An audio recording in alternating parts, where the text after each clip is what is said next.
Nama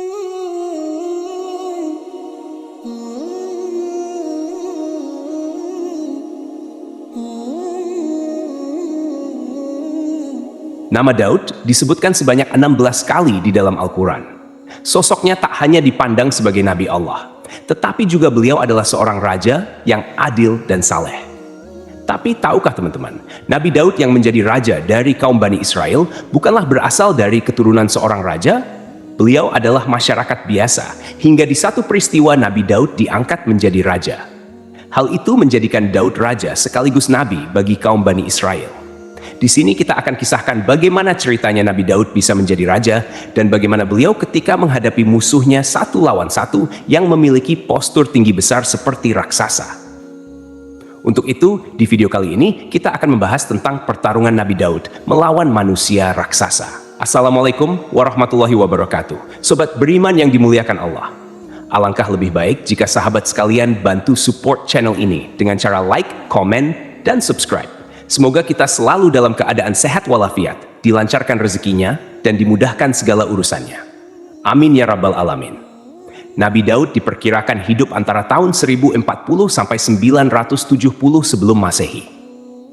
Beliau merupakan keturunan dari Yahuza, dan beliau adalah ayah dari Nabi Allah Sulaiman, serta moyang dari Nabi Zakaria, Nabi Yahya, dan Nabi Isa. Kisah ini terdapat dalam sebuah buku yang berjudul Dahsyatnya Doa Para Nabi yang dikutip oleh Syamsuddin Nur. Setelah wafatnya Nabi Musa dan Harun, ketika itu kaum Bani Israel tidak memiliki seorang pemimpin. Kemudian Allah Subhanahu wa Ta'ala mengutus seorang nabi yang bernama Samuel, atau dalam bahasa Arabnya Sami'un, untuk menggantikan Musa dan Harun dalam memimpin kaum Bani Israel. Tapi entah karena ngeyel atau tukang protes, ketika itu kaum Bani Israel mulai bosan dengan kondisi itu. Mereka bilang, masa kaum kami ini selalu dipimpin oleh seorang nabi mulai dari Yusuf, Musa, Harun. Kami mau seorang raja. Padahal sudah enak-enak Allah Subhanahu wa Ta'ala mengutus kepada mereka seorang nabi sebagai pemimpin. Ini malah mereka mau minta dipimpin oleh seorang raja. Keinginan Bani Israel ini pun disampaikan kepada Nabi Samuel. Nabi Samuel pun menyarankan supaya Bani Israel bersabar menunggu mukjizat dari Allah Subhanahu wa Ta'ala. Kemudian Nabi Samuel berdoa meminta petunjuk dari Allah Subhanahu wa Ta'ala. Akhirnya pada suatu hari, ada seorang pria yang sedang menggembala keledai-keledainya. Tiba-tiba satu dari keledainya itu terlepas. Kemudian pria ini pun mencari keledainya yang lepas itu selama berhari-hari. Singkat cerita, karena keledainya itu tidak ketemu-ketemu, pria ini pun pergi mendatangi Nabi Samuel, yang ketika itu tengah berada bersama orang-orang Bani Israel. Tanpa disangka-sangka, rupanya setelah Nabi Samuel melihat pria yang sedang mencari keledainya itu, tiba-tiba Nabi Samuel mengatakan kepada orang-orang bahwa pria yang mencari keledai itu akan menjadi raja pertama dari Bani Israel. Orang-orang pun kaget dan merasa tak percaya. Masa raja pertama mereka adalah mantan seorang penggembala keledai. Dia kan orang miskin, tidak punya nasab yang tinggi, tidak punya harta, dan berasal dari kaum bawah. Bukannya mereka senang punya raja baru, malah ketika itu sebagian orang-orang tidak mau mengakui bahwa pria itu adalah raja mereka. Ini dikasih nabi, minta raja, giliran dikasih raja, malah banyak protes. Pria penggembala keledai ini bernama Talut. Dia yang nantinya akan menjadi raja pertama bagi kaum Bani Israel. Sobat Jazirah Ilmu yang dimuliakan Allah, pada suatu hari akan terjadi perang antara kaum Bani Israel melawan sebuah kabilah yang bernama Jalut. Kala itu kaum Bani Israel dipimpin langsung oleh raja mereka, yaitu Talut. Talut pun mulai mengumpulkan pasukan yang dia ambil dari orang-orang Bani Israel. Ketika itu ada sebagian orang yang mau dan ada pula sebagian orang yang tidak mau ikut perang. Karena teman-teman, kabilah Jalut ini adalah orang-orang yang kuat dan raja mereka punya postur badan yang tinggi besar serta mempunyai otot yang kekar. Ditambah lagi, kaum Jalut ini teman-teman punya pasukan yang sangat banyak. Makanya sebagian orang Bani Israel tidak mau ikut perang karena mereka takut dengan kabilah Jalut yang ketika itu terkenal sebagai kabilah yang kuat. Setelah Raja Talut mengumpulkan pasukan perangnya, ada seorang bapak yang punya 3 anak laki-laki dan memasukkan ketiga anaknya itu ke dalam pasukan Raja Talut. Bapak ini bernama Yisha. Salah seorang dari anaknya bernama Daud. Yisha berpesan kepada anaknya ini supaya nanti kalau ikut perang jangan berada di barisan paling depan. Akhirnya berangkatlah pasukan Bani Israel menuju medan peperangan. Ketika mereka telah sampai di depan sana, ada pasukan dari kabilah Jalut. Mereka melihat jumlah pasukan Jalut yang sangat banyak. Tubuh mereka besar-besar dan dipersenjatai lengkap mulai dari pedang, tombak, hingga baju besi. Maka banyak orang Bani Israel yang menjadi gentar dan takut. Ada beberapa orang yang mundur dari pasukan sebelum perang dimulai. Akhirnya, hanya tersisa segelintir orang saja yang berani dan siap untuk berperang melawan kabilah Jalut. Sebelum dimulainya peperangan, raja dari kabilah Jalut yang memiliki postur tubuh seperti raksasa maju ke barisan depan. Raja Jalut ini, teman-teman, dalam istilah populernya dikenal dengan nama Goliat. Dia menantang 1 lawan 1 kepada pasukan Bani Israel. Namun tidak seorang pun dari tentara Bani Israel yang berani menerima tantangan itu. Raja Jalut pun mulai mengejek dan menghina pasukan Bani Israel. Mendengar kesombongan Raja Jalut, Raja Talut berkata kepada sisa pasukannya yang sedikit itu, "Siapakah di antara kalian yang bisa membunuh pimpinan kabilah Jalut?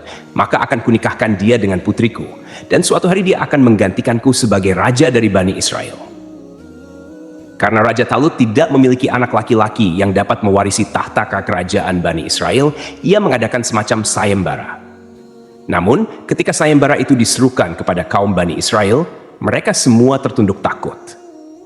Mereka berpikir bahwa hal itu mustahil dilakukan, dan sama saja dengan aksi bunuh diri. Dari sisa pasukan Bani Israel yang sedikit itu, ternyata ada seorang anak muda yang memberanikan dirinya untuk maju melawan Raja Jalut yang bertubuh raksasa itu. Dia adalah Daud. Daud maju ke depan menawarkan diri, padahal ia sudah diberi pesan oleh ayahnya untuk tidak berperang di barisan depan. Ketika itu, Raja Talut sempat pesimis. Apa ia anak yang masih muda seperti Daud ini sanggup melawan Raja Jalut yang perkasa itu? Raja Talut merasa ragu, apalagi Daud hanyalah seorang penggembala kambing yang bertubuh kecil dan bukan seorang prajurit perang. Namun, Daud berkata kepada rajanya, "Wahai rajaku, janganlah engkau terpengaruh dengan usia mudaku dan keadaan fisikku. Aku tahu engkau ragu dan khawatir untuk melepaskanku melawan Jalut yang perkasa itu. Tapi ingatlah, yang menentukan kemenangan dalam pertarungan bukan hanya kekuatan fisik dan kebesaran badan. Yang lebih penting adalah keteguhan hati, keuletan bertempur, iman, dan kepercayaan kepada Allah Subhanahu wa Ta'ala yang menentukan hidup dan mati bagi seorang hamba." Akhirnya, dengan berat hati, Raja Talut mengizinkan Daud untuk maju bertempur 1 lawan 1. Raja Talut memberikan pedang, perisai, dan baju besi kepada Daud. Namun, Daud menolaknya dengan alasan belum terbiasa menggunakan perlengkapan itu. Selain itu, pedang dan baju besi tersebut berat dan akan memperlambat gerakannya. Ini adalah perang pertama bagi Daud. Dia akan melawan Raja Jalut hanya dengan menggunakan tongkat dan sebuah ketapel.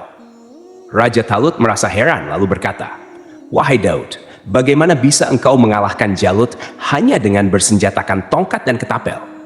Coba lihat Jalut, dia menggunakan pedang yang sangat panjang, lengkap dengan pakaian besinya." Daud pun menjawab, "Allah Subhanahu wa Ta'ala yang akan melindungiku. Taring singa dan kuku beruang juga akan melindungiku dari sabetan pedang dan panah Jalut yang durhaka itu." Ketika Daud dan Raja Jalut sudah saling berhadapan dan siap bertarung, Raja Jalut berkata, "Untuk apa tongkat yang kau bawa itu? Untuk mengejar anjing atau memukul anak-anak yang sebaya denganmu? Di mana pedang dan baju besimu? Rupanya kau sudah bosan hidup." Ya, kasihan. Padahal engkau masih muda, engkau belum merasakan suka dukanya kehidupan. Engkau masih harus banyak belajar dari pengalaman. Baiklah, majulah kau ke sini. Aku akan mengalahkanmu dengan sekejap. Dagingmu akan kujadikan makanan bagi binatang-binatang di darat dan burung-burung di udara. Merasa diremehkan, kemudian Nabi Daud berkata, "Kau boleh bangga dengan zirah dan topi bajumu. Kau boleh merasa kuat dan ampuh dengan pedang dan panahmu. Akan tetapi ingatlah, benda-benda itu tidak akan sanggup menyelamatkan nyawamu dari tanganku yang masih halus dan bersih ini. Aku datang ke sini dengan nama Allah Subhanahu wa Ta'ala, Tuhan Bani Israel yang telah lama engkau hinakan. Sebentar lagi kau akan mengetahui apakah pedang dan panahmu yang akan mengakhiri nyawaku atau kehendak dan kekuasaan Allah Subhanahu wa Ta'ala yang akan merenggut nyawamu." Mendengar hal ini, Jalut pun jadi marah. Kemudian dia langsung mendatangi Daud dengan pedangnya. Sebelum sempat mendekat, Nabi Daud segera melemparkan batu dengan ketapelnya tepat ke arah kening Jalut. Kemudian darah pun mengalir deras dari kening Jalut hingga darah itu menutupi kedua matanya. Atas izin Allah Subhanahu wa Ta'ala, lemparan ketapel yang kedua dan ketiga membuat Jalut tersungkur di atas tanah dan langsung meninggal dunia. Matilah Jalut. Ini membuat tentara dari kaumnya mundur dari peperangan. Artinya, ketika itu kaum Bani Israel memenangkan peperangan dengan hanya duel 1 lawan 1 antara Nabi Daud dan Raja Jalut. Tentara Talut mengalahkan tentara Jalut dengan izin Allah Subhanahu wa Ta'ala. Dalam peperangan itu, Daud membunuh Jalut. Kemudian, Allah memberikan kepadanya pemerintahan dan hikmah sesudah meninggalnya Talut. Seandainya Allah tidak menolak keganasan sebagian umat manusia dengan sebagian yang lain, pasti rusaklah bumi ini. Tetapi Allah mempunyai karunia yang dicurahkan atas semesta alam. Sobat beriman yang dimuliakan Allah, sesuai dengan janjinya, Nabi Daud pun dinikahkan dengan putri Raja Talut yang bernama Mikial. Ketika itu, Nabi Daud diangkat menjadi penasihat dan orang kepercayaan Raja Talut. Daud sangat disayang, disanjung, dan dihormati oleh mertuanya dan seluruh rakyat Bani Israel. Di akhir kisah, pada suatu hari Raja Talut meninggal dunia. Otomatis, tahta kerajaan pada saat itu jatuh kepada Daud. Nabi Daud pun menjadi raja bagi kaum Bani Israel. Dalam kepemimpinannya, Raja Daud memimpin kerajaannya dengan jujur dan adil. Bahkan, ia menjadikan Baitul Maqdis sebagai ibu kota kerajaan pada saat itu. Ketika usia Raja Daud menginjak 40 tahun, beliau mendapatkan risalah kenabian dari Allah Subhanahu wa Ta'ala. Nabi Daud pun menerima kitab suci Zabur untuk Bani Israel. Pada saat itu, akhlak dari Bani Israel sangat buruk. Maka diturunkan Zabur untuk melengkapi kitab Taurat yang sebelumnya diturunkan kepada Nabi Musa alaihissalam. Kitab Zabur yang diturunkan kepada Nabi Daud menggunakan bahasa setempat. Teman-temanku seiman, Nabi Daud pun sukses menjadi nabi dan raja. Masa kepemimpinannya berlangsung selama 7 tahun 6 bulan. Tetapi ada juga riwayat lain yang mengatakan Nabi Daud diangkat menjadi raja ketika berusia 30 tahun dan memimpin selama 40 tahun. Kemudian, tahta kerajaan jatuh kepada anaknya yang bernama Sulaiman. Sama seperti ayahnya, Sulaiman menjadi raja sekaligus nabi. Sulaiman bahkan lebih hebat lagi karena puncak kejayaan kaum Bani Israel adalah ketika dipimpin oleh Nabi Sulaiman. Namanya tercantum di dalam hadis Nabi Shallallahu Alaihi Wasallam. Ada sebuah hadis riwayat dari Ibnu Abbas. Rasulullah Shallallahu Alaihi Wasallam bersabda, Raja bumi ada 4, 2 mukmin dan 2 kafir. 2 mukmin adalah Zulkarnain dan Sulaiman, sedangkan 2 raja kafir adalah Namrud dan Buktanasar. Bumi ini kelak akan dikuasai seseorang dari ahli baitku. Jadi, itulah kisah tentang pertarungan Nabi Daud melawan manusia raksasa. Semoga kisah ini bermanfaat. Lebih dan kurangnya mohon dimaafkan. Yang benar datangnya dari Allah Subhanahu wa Ta'ala. Khilaf atau keliru itu datangnya dari saya pribadi sebagai manusia biasa. Sampai ketemu di kisah-kisah seru yang penuh makna selanjutnya. Saya akhiri. Wassalamualaikum warahmatullahi wabarakatuh.